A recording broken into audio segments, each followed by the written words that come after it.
जिसका नाम है राम परिवहन।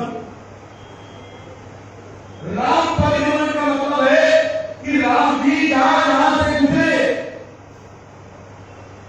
वो एरिया को इन्होंने लोकेट किया है। उसका नेट पे जाओ, अभी आप सर्च मारो राम परिवहन का, आपको पूरा डिटेल मिल जाएगा। अभी ये बात इंपॉर्टेंट क्लियर में बताना, वो राम परिवहन का जो मसला है वो मणिपुर से शुरू होता है और केरल में जाके रुकता है। उसमें महाराष्ट्र, मध्य प्रदेश, छत्तीसगढ़, बस्तर, झारखंड, उड़ीसा, आसाम, नागालैंड, ये पूरा क्षेत्र आ रहा है। और इसको वर्ल्ड टूरिज्म जो है, वर्ल्ड हेरिटेज का जो ऑक्सफोर्ड यूनिवर्सिटी का रिकॉर्ड बेसिस ऑर्गेनाइजेशन है, वहां पर रजिस्टर्ड किया गया है। दूसरी बात यह है कि गवर्नमेंट ने टाइगर प्रोटेक्शन के नाम पर, टाइगर बफर जोन के नाम पर 288 टाइगर है जिसको लोकेट किए सेंट्रल इंडिया में। 288 टाइगर है। 288 टाइगर को बचाने के लिए 2 लाख हेक्टेयर जमीन रिजर्व किए उन्होंने। 2 लाख हेक्टेयर जमीन, और वो 2 लाख हेक्टेयर जमीन का जो मामला है वो 2 करोड़ आदिवासियों को इफेक्ट करता है। 2 करोड़, 280 टाइगर के लिए 2 करोड़ आदिवासियों की बलि।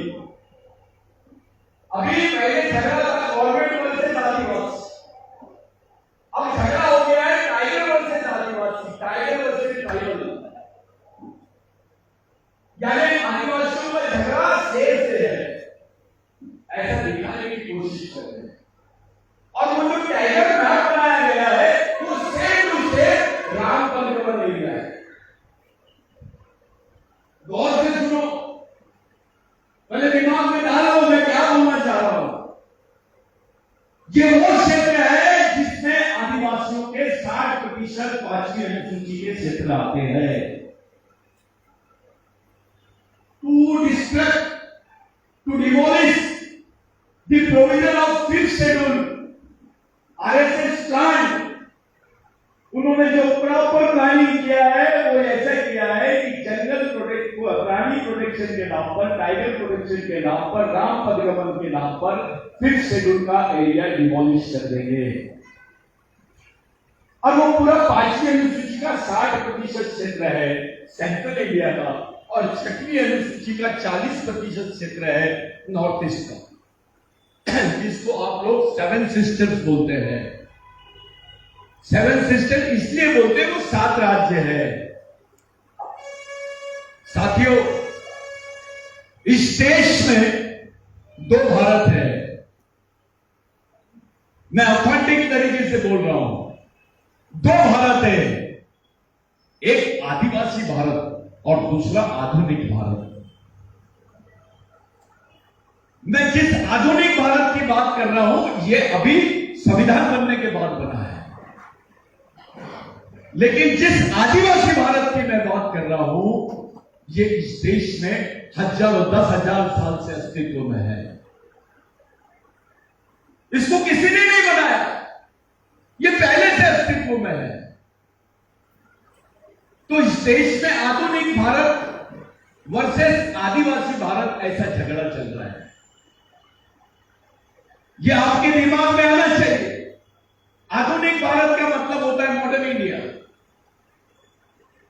और आदिवासी भारत का मतलब होता है एंशिएंट इंडिया। जो प्राचीन भारत है उसका आधुनिक भारत के साथ में झगड़ा चल रहा है। प्राचीन भारत बोलता है उसके इस देश के जल जमीन जंगल पे सांस्कृतिक सामाजिक अधिकार है। आधुनिक भारत बोलता है कि इस देश के जल जमीन जंगल पे उसके संवैधानिक राष्ट्रीयता के अधिकार है। अब जब जब 5वीं अनुसूची के क्षेत्रों में अपने जल जमीन जंगल के अधिकारों की बात करते हो तब तब ये लोग आप पे देशद्रोह का केस लगाते हैं। ये ऐसा झगड़ा है, ऐसा लगता है सीधा, लेकिन ये जिलेबी के जैसा सीधा है।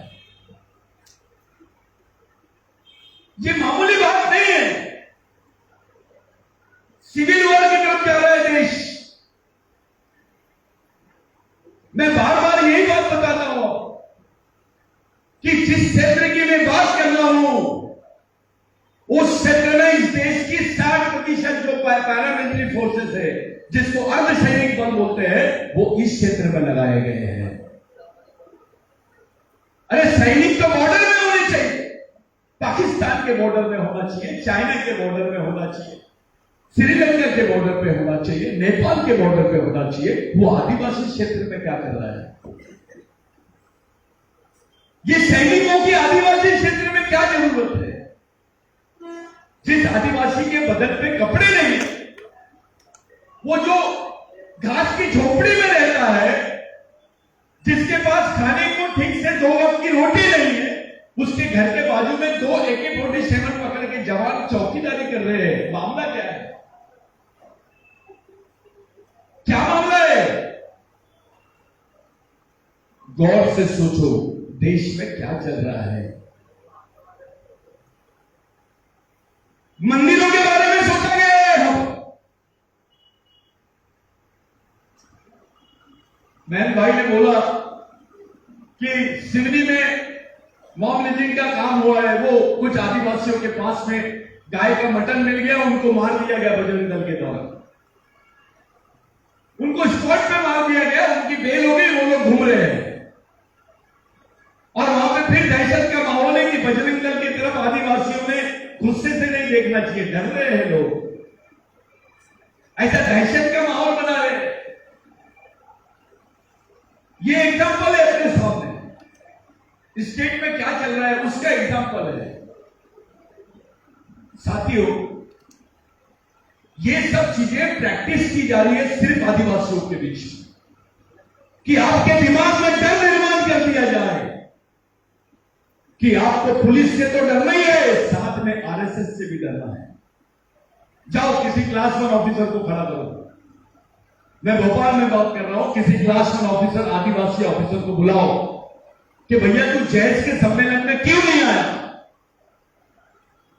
तो वो बोलेगा मैं जैज के सम्मेलन में जाता तो इनको पता चल जाता, मेरे पे डिपार्टमेंटल एक्शन होती, मेरी ट्रांसफर हो जाती।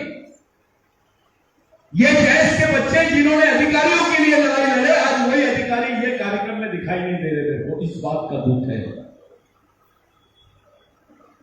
यही बच्चे आरक्षण का आंदोलन करने सड़क पे खड़े होते हैं, लेकिन जब उनके अस्तित्व की बात आई, यहां पर मध्य प्रदेश की राजधानी में जब वो कार्यक्रम आयोजित करते हैं, वहां कोई ऑफिसर नहीं आता है। क्या है ये? क्या इंडिकेट करते हैं? क्या संकेत मिलता है इससे? आप सोच सकते हो आपके ऑफिसर कितने प्रेशर में है, कितने दबाव में है, कितने दबाव में है। ये कंडीशन का जायजा लेना बहुत जरूरी है। अब रही बात कि ये कंडीशन में कि पूरे देश के 2 करोड़ आदिवासी यहां से खत्म हो जाएंगे, इस बेल्ट से पूरा खत्म हो जाएगा, इसका मतलब ये है आदिवासी भारत जो है वो हिंदू भारत बन जाएगा। कुछ लोगों ने, मैं आगे आगे बात करता हूं, आवाज आ रही क्या? कुछ लोगों ने यह बात बोले कि भाई सतीश बेंदाम गलत बात कर रहा है, कोई भील वील के बारे में यूनाइटेड नेशंस में बात नहीं गई, तो वो जितने बेवकूफ है खड़े हो जाओ, मैं बात कराता हूं। अबे इन्होंने बोला है कि जो भील वंश के लोग हैं उनकी जो भिल्ली भाषा है उसके 50% वर्ड जो है वो संस्कृत के है, इसलिए ये आदिवासी नहीं है। अब तो भीलों के एग्जिस्टेंस का प्रॉब्लम आ गया है, भील वंश के अस्तित्व का प्रश्न है कि वो आदिवासी नहीं है। ये बात संयुक्त राष्ट्र संघ में बोला जा रहा है, और वही लोग जो लोग बोलते हैं वो लोग खुलेआम हमारे बीच में घूमते हैं। हमारे लोग उनकी थैली पकड़ पकड़ के काम कर रहे हैं। तुम आदिवासी नहीं रहोगे तो क्या रहोगे तुम? तुम्हारा क्या अस्तित्व रहेगा भाई? एक तरफ यहां की गवर्नमेंट स्टेटमेंट देती है कि भारत में आदिवासी नहीं है, दूसरी तरफ वही गवर्नमेंट बोलती है कि भील वंश के लोग जो भिल्ली भाषा बोलते हैं उनके शब्द संस्कृत से मिलते हैं, वो आर्य संस्कृति के शब्द है, इसलिए वो भी आदिवासी नहीं है। ऐसा तुमको खत्म करने का षड्यंत्र रचते हैं। वो लोगों के लिए जो तुम्हारे बीच में षड्यंत्र रचते हैं, वो लोग घूम कैसे सकते हैं यार तुम्हारे बीच में? हमारे लोग सीरियस क्यों नहीं है उसके लिए? हमारा बच्चा क्यों नहीं सीरियस है? हमारा अधिकारी क्यों नहीं सीरियस है? इलेक्शन के बारे में बराबर सीरियस। अबे तू एमएलए बना है, तो मिनिस्टर बना है, तो क्या झक मार लिया? मध्य प्रदेश की गवर्नमेंट में इन्होंने एक प्रस्ताव नहीं लाया। अभी बताओ 5 साल में ऐसा कौन सा प्रस्ताव आया है जो तुम्हारे रोजगार और तुम्हारी जमीन से जुड़ा हुआ है? बताइए, चलो बताओ, मेरे को खड़े होकर बताओ। एक आध प्रस्ताव है? 112 प्रस्ताव हुए 5 साल में पास। 112 में से एक आदिवासियों को प्रस्ताव नहीं था। तब कहां गए थे तुम्हारे नेता? तब कहां गए थे तुम्हारे ऑर्गेनाइजेशंस के लोग, बड़े बड़े लोग? जब रियल बात बोलो तो तुमको तकलीफ होती। ये हवा में बात नहीं होना, कुछ तो भी ऐसा गम्मत का खिलौना लेकर बड़ी बात करना, उसको ऑर्गेनाइजेशन नहीं बोलते। जमीन पे रहो, उसके रूट्स पे जाओ। तुम्हारी कौम को खत्म करने का षड्यंत्र चल रहा है और हम इंजॉय कर रहे हैं। हम संगठन के बारे में बात कर रहे हैं। आज संगठन को बचाने की बात नहीं है, समाज को बचाने की बात है। समाज जिंदा कैसे रहेगा जब वो भील आदिवासी नहीं रहेगा? तो आदिवासी तो आधे टूट जाएंगे, खत्म हो जाएंगे। एक अभी भील पे आई तो गोंड चुपचाप है, कोरकू चुपचाप है, कोल चुपचाप है। कल गोंड पे आएंगी तो भील भी चुपचाप है। इसको समाज नहीं बोलते। यही समझाने की कोशिश कर रहे हैं कि समाज नाम की चीज है। जात के लिए टंटे भील ने काम नहीं किए। कुर्बानी टंटे मामा की जात के लिए नहीं थी, समाज के लिए थी। बिरसा मुंडा की कुर्बानी समाज के लिए थी। राघोजी बांगरे की कुर्बानी समाज के लिए थी। बाबूराव शर्मा की कुर्बानी समाज के लिए थी, जात के लिए नहीं थी। ये जात नाम की संकल्पना से बाहर आ जाओ। धर्म और जात, बिरसा मुंडा ने बोला ये खिलौने हैं, ये लड़ाई के मैदान में काम नहीं आते। जो सैनिक होता है वो जात और धर्म का सहारा नहीं लेता। जो सैनिक होता है वो अपने वंश और संस्कृति की बात करता है, अपने अधिकारों की बात करता है। आप सैनिक हो, कोई मामूली नहीं है। बताइए जैस के बाद कौन सा संगठन है जो भीलों में काम कर सकता है? उसी संगठन के पर काटने की बात कर रहे हैं, उसी संगठन को खत्म करने की बात करते हैं। जब जैस के बारे में बोला जाता है ये नक्सलवादी संगठन है, ये भी टोपी पहन रहे बिरसा ब्रिगेड जैसे, तब कोई नेता कोई कुछ नहीं बोलता है। जो अपने आप को नेता बोलते हैं, जैस का अभी विधायक वगैरह बन गए, तब कहां थे तुम्हारे मुंह? क्यों चुपचाप रहते? तुमको नक्सलवादी बोल दिया तो गोली मारने की परमिशन मिल जाती है, तुमको मारने की परमिशन मिल जाती है। थोड़ा सोचो, क्या कोऑर्डिनेशन है हमारा? हमारे आंदोलन में ओबीसी क्यों नहीं आता है? हमारे आंदोलन में एससी क्यों नहीं आता है? एससी नहीं सोच रहा है। मध्य प्रदेश का एससी की सबसे बुरे हाल है, ओबीसी के उससे बुरे हाल है। एक को ऐसा लगता है कि ये मर रहा है तो मैं चुपचाप रहूं, वो भूल जाता है कि दूसरा वेटिंग लिस्ट पे है। आप लोग ये जो सिचुएशन है इसको समझो। ये पॉलिटिकल वॉर चल रहा है, पॉलिटिकल वॉर। किसी ने बोला नवंबर महीने में इलेक्शन है। कौन से राज्य के इलेक्शन है? पहला मध्य प्रदेश, दूसरा छत्तीसगढ़, तीसरा राजस्थान, चौथा महाराष्ट्र और आगे के लाइक नो।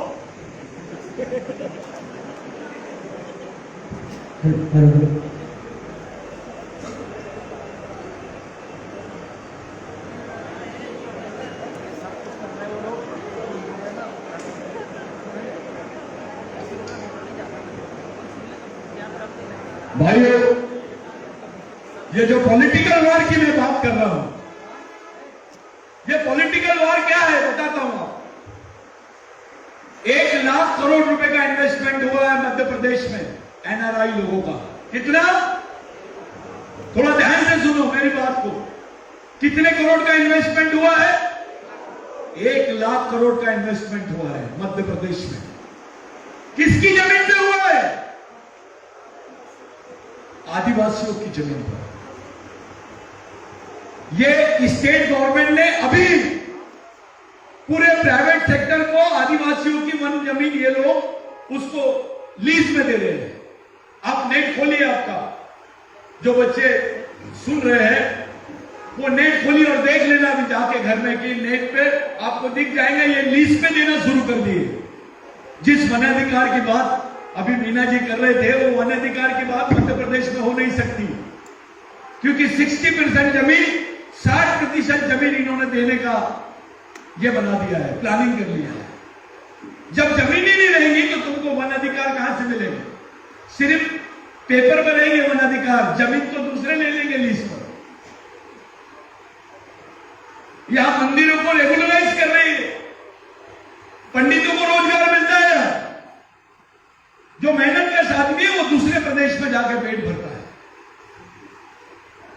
ये गवर्नमेंट की सोच देखो, उनको नंगा भूखा आदिवासी आदमी नहीं दिख रहा है, लेकिन जिसके बदन पे कपड़े है, जो मेहनत नहीं कर रहा है, वो मंदिर में बैठा एक ही मंत्र बोल रहा है, उसको रेगुलराइज कर रहे हैं। बहुत बढ़िया। ये मेहनत कश लोगों के पक्ष की सोच है क्या? और जिसने एमएलए बने अपने, जब ये बिल पास हो रहा था वो क्या कर रहा था एमएलए? उसको खड़ा करो, उसका सत्कार करो, मैं जाता हूं उसके पैर पड़ने से। अबे देख लो अपने भाई की याद क्यों नहीं आई जब ये बिल पास हो रहा था? तो जब लीज में जमीनें दी जा रही थी तब तू क्या कर रहा था? वहां चुन के गया ना, देखो ब्राह्मणों ने वोट नहीं दिया, आदिवासियों ने दिए। ताली तो गया, आदिवासियों के वोट के भरोसे तू गया और चुपचाप है।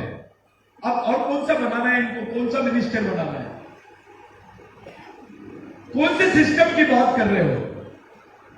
मेरे को एक बात की चिंता है कि ये गवर्नमेंट फिर से आएगी तो इसके खिलाफ में लड़ने के लिए तुम्हारे पास सोशल संगठन मजबूत है क्या? नेता मजबूत है क्या? मैं ये देखने नहीं आया हूं, ये मेरा सब्जेक्ट नहीं है, क्योंकि जिस लड़ाई को तुमको लड़ना है उसमें नेता एक चपरासी का भी काम नहीं कर सकता है।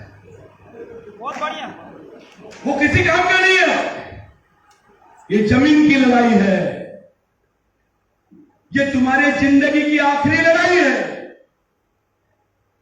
ये हमारी अंतिम पीढ़ी द्वारा अंतिम पीढ़ी को बचाने के लिए लड़ी जाने वाली आखिरी लड़ाई है।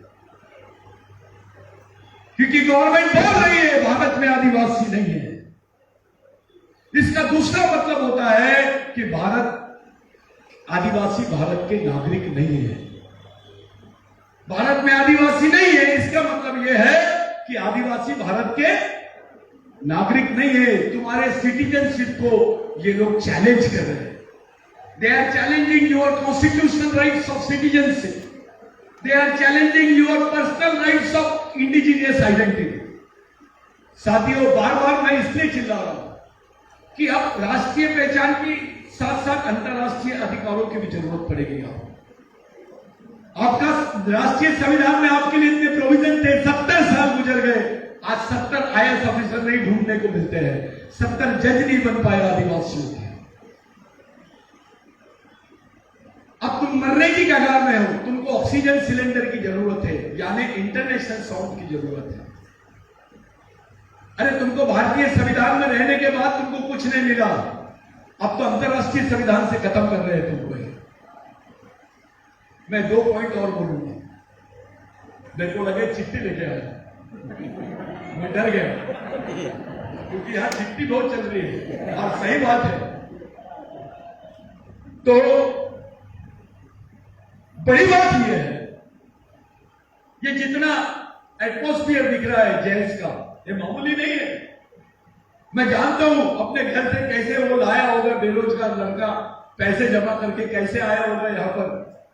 ये मीटिंग बहुत क्वालिफाइड है, ये सोशल क्वालिफाइड लोग बैठे हैं, इनके लिए जोरदार तालियां हो जाए। ये मामूली लोग नहीं है, ये ऑफिसर नहीं है चलेगा, ये बेरोजगार है चलेगा, लेकिन सोशल क्वालिफाइड है, इसको समाज की कीमत समझती है। Social qualification is more important than academic qualification. ये चिल्लर चीज है। आप कैसे दिखते हो ये बड़ी बात नहीं है, कैसे सोचते हो ये बड़ी बात है। लड़ाई सोच की है, उस लड़ाई को जीतना है। ये जो मैं शुरू में आता था, मैं विक्रम आचार्य को देखता था, बड़ा प्रिंसिपल आदमी दिखता था, मेरे को मालूम भी नहीं था कि ये एम्प्लॉय है।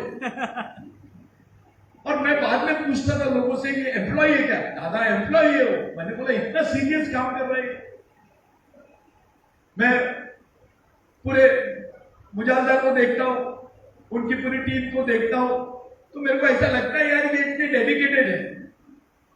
और मेरे को बड़ा खुश होता था मैं जब कैंप्स लेता था और सब लोग बैठते थे, पूरे जैस के लोग बैठते थे। मैं सच बता रहा हूं, मेरे को ऐसे कभी फील नहीं हुआ कि मैं बिरसा ब्रिगेड का हूं कि जैस का हूं।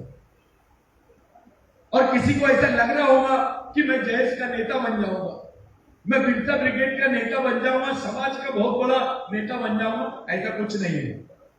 ढूंढ रहा हूं मैं कौन बन सकता है। बहुत बढ़िया। सच्चाई है, अपना कोई वाली नहीं है, याद रखना। ये मध्य प्रदेश, छत्तीसगढ़, राजस्थान, ये मध्य भारत को खत्म करेंगे। अभी 2024 में नजर नहीं आएंगे तुम। ये इस इलेक्शन के मार्फत इस पे कब्जा करने का गणित है। चाहे कांग्रेस रहे या बीजेपी रहे, दोनों की स्ट्रेटेजी इसी टाइप से होती है। बात तो तब है जब हम अपनी शर्तों पे, अपनी तरीके से, अपने समाज की सुरक्षा के लिए, अपने समाज की आने वाली जनरेशन के लिए प्लानिंग करके कोई काम करें। मेरे को ये मामला मेरे को कभी पसंद नहीं आया। हेलो, ये मामला मेरे को कभी पसंद नहीं आया कि अब कांग्रेस, हाँ मैं भी बहुत फेवर किया, क्योंकि यहाँ बहुत आरएसएस का बीमारी बहुत था अपने इस क्षेत्र में। मैंने बोला जो नहीं होना पहले तय कर लो, क्या होना बाद में तय करते हैं। तो पिछले इलेक्शन में कुछ एमएलए बनाए हमने, मैं उसका साक्षी हूं। और अगर वो यहां होंगे तो उनको जुबान भी नहीं है मेरे सामने खड़े होने के लिए। लेकिन मैंने देखा हूं, मेरा एक्सपीरियंस है, किसी ने समाज के लिए काम नहीं किया, किसी ने मिशन के लिए काम नहीं किया, किसी ने जैस के लिए काम नहीं किया, किसी ने बिरसा ब्रिगेड के लिए काम नहीं किया। मंत्री भी बने तो भी काम नहीं किए। कोई लड़कों को प्रोटेक्शन नहीं मिला। मैं जानता हूं कि ये जो प्रोग्राम करे होंगे कैसी कंडीशन में करे होंगे। ये जो प्रोग्राम हो रहा है जैस का, दिखने में बहुत अच्छा दिख रहा है भाई, लेकिन जिन्होंने आयोजित किया है ना, उन पे क्या बीतती है मैं जानता हूं। ऐसी विपरीत परिस्थिति में काम चल रहा है समाज में, इसका सही फायदा उठाना चाहिए। ये जैस के स्थापना दिवस नहीं है, विचारों का स्थापना दिवस है। पहले बोलते थे लोग। मैं गया इंदौर के प्रोग्राम में मैं देखा, शुरू में मेरे को एकता परिषद के कार्यक्रम में जल्दी चिट्ठी दो, इसको भगाओ, बोलने मत दो, ये वाला कार्यक्रम बहुत हुआ मेरे साथ। और मैंने देखा ये चलता है, होना भी चाहिए, मेरे को बुरा नहीं लगा, मेरे समाज का कार्यक्रम। लेकिन कुछ लोग बोलना शुरू कर दिए जैस वालों की, इनकी विचारधारा क्या है आदिवासी युवाओं की। आज यूनाइटेड नेशंस में मालूम हो गया है कि शहीद, महान विद्रोही, क्रांतिकारी भगवान टंटा भील कौन है। यह मालूम हो गया है, संयुक्त राष्ट्र संघ में मालूम हुआ है। अभी मालूम है ऑक्सफोर्ड यूनिवर्सिटी ने टंटा मामा पे आर्टिकल लिखा है। अपन बोल रहे हैं कि पूरे देश में इतने साल तक के, 17 साल तक के सशस्त्र संघर्ष अंग्रेजों के खिलाफ में किसी क्रांतिकारी ने नहीं किया जो टंटा मामा ने किया है। ये स्टैब्लिश किए अपन ने, वर्ल्ड में अभी उसकी चर्चा हो रही है। दूसरे देश के आदिवासी उससे प्रेरित हो रहे हैं टंटा मामा से, लेकिन अपने आप का आदमी गोलवर्ग की थैली पकड़ के जा रहा है। अब तेरे बाप को देख, उसमें कितना दम था, वो किसी भगवान से कम नहीं है। सच्चाई तो है, अगर टंटा मामा नहीं होता तुम नहीं होते, तुम्हारी पहचान भी नहीं होती, जितनी जमीन हमारे पास है वो भी नहीं होती। सच्चाई है, मैं नहीं बोल रहा हूं, रिकॉर्ड्स जाकर देखो, गैजेट्स पढ़ो, जो ब्रिटिश एमिरेट्स के रिकॉर्ड है वो देखो। लेकिन हमारे ही लोगों ने टंटा मामा को डकैत बोला, हमारे ही लोगों ने टंटा मामा को चोर बोला, हमारे ही लोगों ने टंटा मामा को क्रिमिनल टाइप बोला। और अब सब जान रहे हैं कि ये कौन है, इस देश में कौन है। मैं गर्व से बोल रहा हूं भाई, अगर नहीं होगा जो मांग हमने अभी रखने लगाए है, पिछले बार जब यहां मीटिंग हुई थी इंदौर में, तो वहां यहां के मुख्यमंत्री थे और हमने एक सीनियर सांसद को लेके आए थे इंदौर में, शरद पवार जी। उन्होंने यहां पास अभी प्रस्ताव दिया कि जो पार्लियामेंट की नई बिल्डिंग बनी है उसके ऊपर में टंट्या मामा का पुतला होना चाहिए, लेकिन ये लोगों की नीयत नहीं है। अब हम लोग सुप्रीम कोर्ट में जा रहे हैं। ये पहली बार होगा देश के इतिहास में कि टंट्या मामा की स्टैचू कहां बिठाई जाए। जब ये प्रश्न खड़ा होगा तो इनका कंपैरिजन करना पड़ेगा। देश के किसी भी क्रांतिकारी का टंट्या मामा से कंपैरिजन करना पड़ेगा। उसका इतिहास सामने आएगा कि वास्तविकता में इस देश के सच्चे मालिक कौन है, सच्चे क्रांतिकारी कौन है। उंगली कटा के शहीदों में नाम लिखाने वाले लोग बहुत हैं,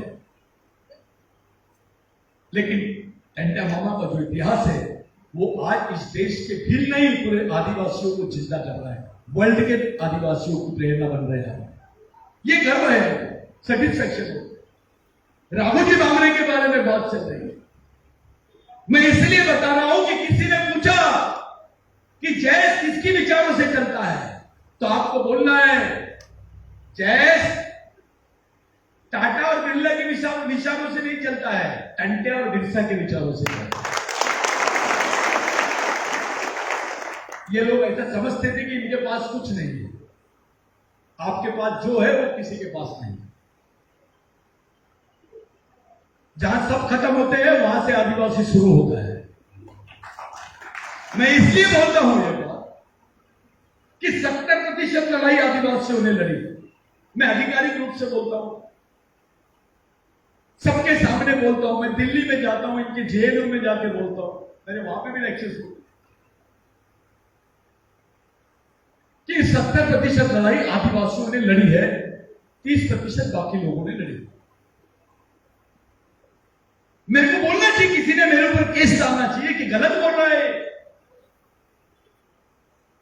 हम साबित करके बता सकते हैं कि इस देश की आजादी की 70% लड़ाई आदिवासियों ने लड़ी और बदले में उसके हिस्से में क्या आया? भूखमरी। उसकी जमीन से उसको विस्थापित कर रहे हैं। वो 5 रुपए किलो चावल के लिए तरस जाता है, वो बीपीएल कार्ड के लिए लाइन लगाता है, खाना नहीं मिलता करके मर जाता है। देश में कुत्ता भूख से नहीं मरता, आदिवासी मरता है। यह हालात है। मैंने इंटरनेशनल कॉन्फ्रेंस में एक स्टेटमेंट दिया, उस पर चर्चा शुरू हो गई। मैंने बोला यहां पर ऐसे क्षेत्र है भारत में जहां पर पैरासिटामोल गोली नहीं मिलती। बुखार की गोली जानते हो, पैरासिटामोल गोली, बुखार की गोली वो नहीं मिलती, लेकिन बंदूक की गोली मिलती है। आदिवासियों की बंदूक की गोली से मौत होती है, बीमारी से नहीं। उसको पैरासिटामोल गोली नहीं मिलती भाई, लेकिन उसको गोली मिल जाती है बंदूक।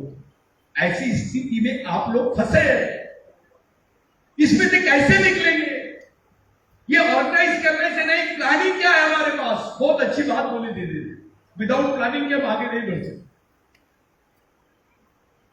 विदाउट प्रॉपर मैनेजमेंट के हम आगे नहीं बढ़ सकते। कोई बिरसा ब्रिगेड झंडा नहीं उखाड़ सकता, कोई अकेला कुछ नहीं कर सकता। ओबीसी का कैडर लाओ, शेड्यूल कास्ट का कैडर लाओ, माइनॉरिटी का कैडर लाओ, आदिवासी कैडर लाओ, इनको ज्वाइंट करो, इनका ज्वाइंट वेंचर में कैडर लो। और सोशल ये राजनीतिक गठबंधन करते हैं, अपन सामाजिक गठबंधन करो। बहुत बढ़िया। इसकी काट है, उसके पास राजनीति है तो तुम्हारे पास रणनीति होनी चाहिए। सामाजिक गठबंधन इसकी काट है। जैस ये एक ऑर्गेनाइजेशन नहीं है, इस समाज का ये एक एटम बम है। ये ऑर्गेनाइजेशन नहीं है, मैं इसको ऑर्गेनाइजेशन नहीं मानता हूं। ये ताकत है जो किसी नेता के माध्यम से नहीं बनी है। वो यहां पर बैठा हुआ आदमी हर एक अपने आप में नेता है। मैं कभी ये क्लेम नहीं करूंगा कि ये बच्चे को मैंने तैयार किए, मैंने बोला, नहीं, उसकी खुद की सोच है। आज उन लोगों ने किसी का सहारा नहीं है, फिर भी लोगों ने काम किए। अभी 2 प्रोग्राम्स हो रहे हैं जैस के, एक इंदौर में, एक यहां पर है। हमारी कोशिश रहेगी ये एक प्रोग्राम कैसे हो, और ये करके बताएंगे, कोई कहीं नहीं जाएगा। बड़ी चीज है। मैं सिर्फ दो बातों में तुम्हारा ध्यान आकर्षित करना चाहता हूं। ऑर्गेनाइजेशन किसको बोलेंगे आप? संगठन का मतलब क्या है? भीड़ नहीं हो सकती, सोच वो भी नहीं हो सकती। संगठन बोला किसको जाए? किसके बदौलत ये समाज जिंदा रहेगा? किसके बदौलत आप लोग एक बड़ी लड़ाई को लड़ सकते हो? आपके पीछे तो कोई नहीं है, कोई बेस नहीं है आपके पास। पूरे देश में, विश्व में इन्होंने इतिहास की किताबें बदल दी, लेकिन भारत पहला देश है जो इस देश की एंथ्रोपोलॉजी को बदलने की कोशिश कर रहा है। अभी उन्होंने एनसीईआरटी में किया है, लेकिन साथियों मैं आपको बार बार बोलता हूं कि यह सच है, एंथ्रोपोलॉजिकली प्रूव्ड है कि जब से भगवान पैदा नहीं हुए थे तब से आदिवासी इस जमीन पर रहता है। ये याद रखो। ये बार बार भगवान को बीच में लाते हैं। भगवान हमारी जमीन पे आए हैं, वो भी भारी है। जब आदिवासी की आदिवासियत पे बात होती है तो सच्चाई सामने होनी चाहिए। मैं आज के दिन, जो इतना महत्वपूर्ण दिन आप लोग मना रहे हैं, इस दिन में आपके दिमाग में दो ही बातें डालना चाहता हूं कि आपकी लड़ाई कौन सी है, थोड़ा उसको देख लो। Which type of war you are having? किस टाइप की लड़ाई है आपके सामने? कौन है आपका दुश्मन? ये तय कर लो पहले, और उसके बाद आगे बढ़ो। दुश्मन का दुश्मन हमारा दोस्त हो सकता है। यहां तो नई प्रैक्टिस दिख रही है मेरे को। दुश्मन के कारखाने से बंदूक खरीदकर दुश्मन के खिलाफ लड़ने की बात कर रहे हैं। अबे बेवकूफ हो गए क्या? वो तेरे को बंदूक देगा लेकिन गोली अपने पास में रखेगा। क्या कर लेगा? गोली अपने पास रख लेगा, बंदूक तेरे को दे देगा। उससे अच्छा तो अपना डंडा है। किसी ने अच्छा कहा है, बंद हवाई जहाज से अच्छा है चालू साइकिल।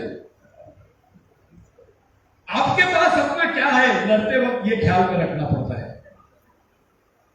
तो जो कोऑर्डिनेशन है आपका, वो सोशल कोऑर्डिनेशन, कल्चरल कोऑर्डिनेशन इस टाइप का होना चाहिए।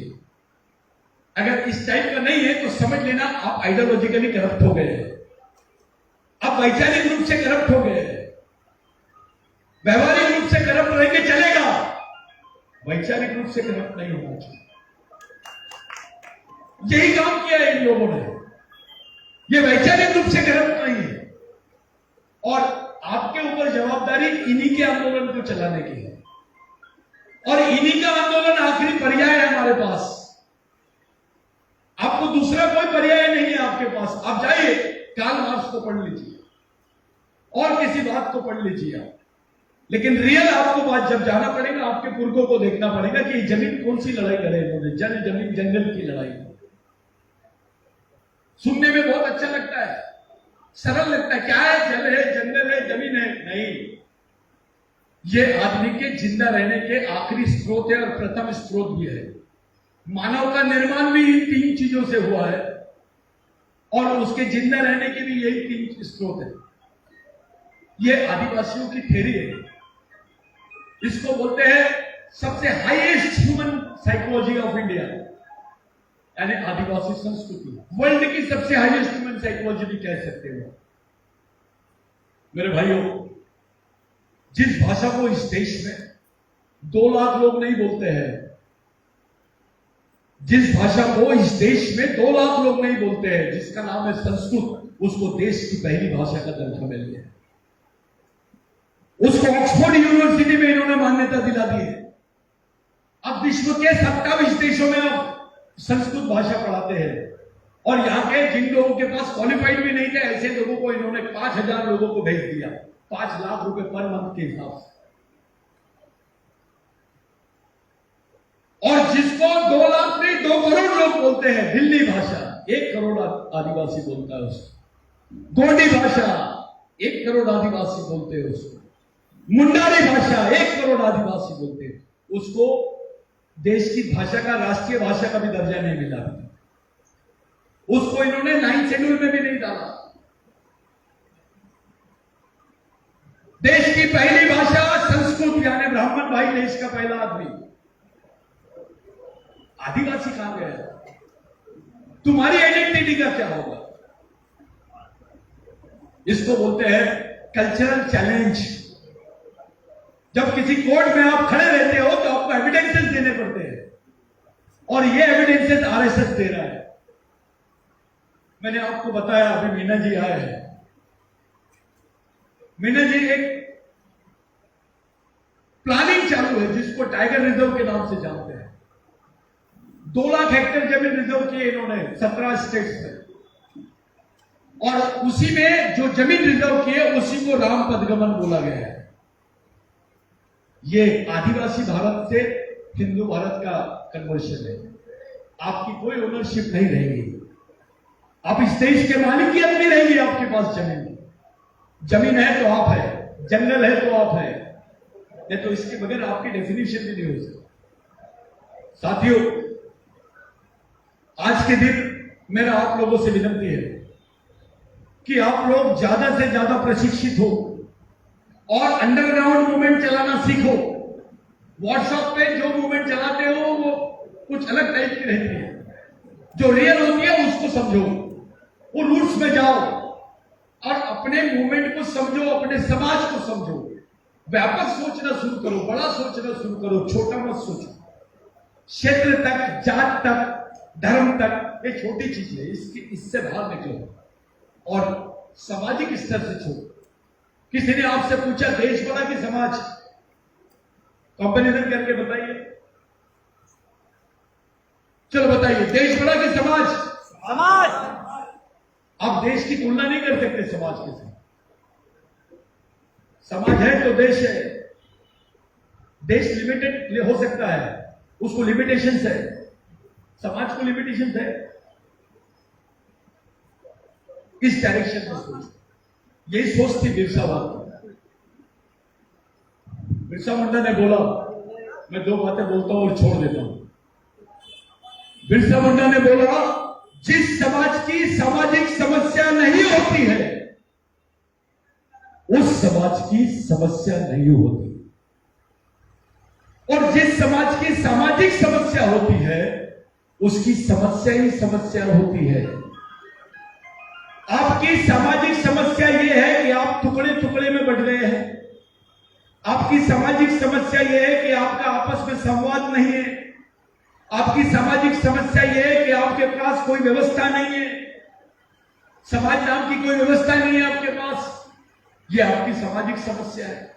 आपके नेता पार्टी के नाम से बढ़ गए हैं, समाज समझना नहीं है उसको, पार्टी पहले समझती है। ये मैं इसको उसके दुर्गुण नहीं बोलता हूं, इसको बीमारी मानता हूं, ये डिसीज है। तो आपकी सामाजिक समस्या का निराकरण होगा तो समस्याओं का निराकरण होगा। आप बेवजह समस्याओं के पीछे मत जाओ, पहले अपनी सामाजिक समस्या की तरफ आइए। एक मिशन जिसको बोलते हैं साथियों, मिशन बहुत बड़ी चीज होती है। ये पंखा चल रहा है, इसके पीछे मशीन लगी है, मोटर है, ये आपको ऑक्सीजन दे रहा है। ये निर्जीव वस्तु में भी जान आ जाइए, वो आपको ऑक्सीजन दे रहा है। उसके लिए आप पंखे का इस्तेमाल कर रहे हैं, लेकिन समाज के लिए मिशन का इस्तेमाल करना पड़ता है। वही सामाजिक मिशन समाज को जिंदा रखता है। तो ये टेक्नोलॉजी है, वो साइंस है, उसको इंजीनियरिंग बोलते हैं। ये टेक्नोलॉजिकल इंजीनियरिंग हो गई है, आपकी जो है ये सोशल इंजीनियरिंग है। तो ये सोशल टेक्नोलॉजी से अपने समाज को जिंदा रखने के लिए एक व्यवस्था निर्माण करना, यही अंतिम पर्याय है अपने पास। और कोई प्रदेश नहीं, कोई भी प्रदेश का आदिवासी रहे, कोई भी जनजाति का आदिवासी रहे, वो आपका भाई है, आपके डीएनए का आदमी, आपके वंश का आदमी। और हमने ये प्रूव किया है कि आदिवासी देश के मूल मालक है। क्या प्रूव किया है? मेरे साथ बोलिए। आदिवासी देश के मूल मालक है। यहां के एससी, ओबीसी, माइनॉरिटी उनके वंशज है। आई बात समझ में? आदिवासी देश के मूल मालक है और यहां के एससी, एसटी, ओबीसी, माइनॉरिटी उनके वंशज है। ये थेरी इनके लिए, आरएसएस के लिए, इनके सामने आपको लड़ने के लिए इसी थेरी का इस्तेमाल करना पड़ेगा। आखिरी बात बोलते हुए जा रहा हूं। बहुत लोग बाजा बजाते हैं कि हमने ऐसा कर लिया, हमने वैसा कर लिया। साथियों, इस देश में, इतिहास में, इस देश के कॉन्स्टिट्यूशनल इतिहास में, लीगल हिस्ट्री में, इस देश के आफ्टर इंडिपेंडेंट, जब से कॉन्स्टिट्यूशन फॉर्म हुआ है, सुप्रीम कोर्ट बना है, उसके बाद से लेकर अब तक एक भी जजमेंट ऐसा पास नहीं हुआ था जो नंदाबाई भील के वजह से पास हुआ है। और उसमें बिरसा ब्रिगेड की बहुत बड़ी भूमिका थी। जो लोग जानते हैं वो मुझे पूछते हैं, तू जिंदा है क्या? उसी जजमेंट ने 2010-2011 के जजमेंट ने यह बात पहली बार पूरे देश के सामने लाई।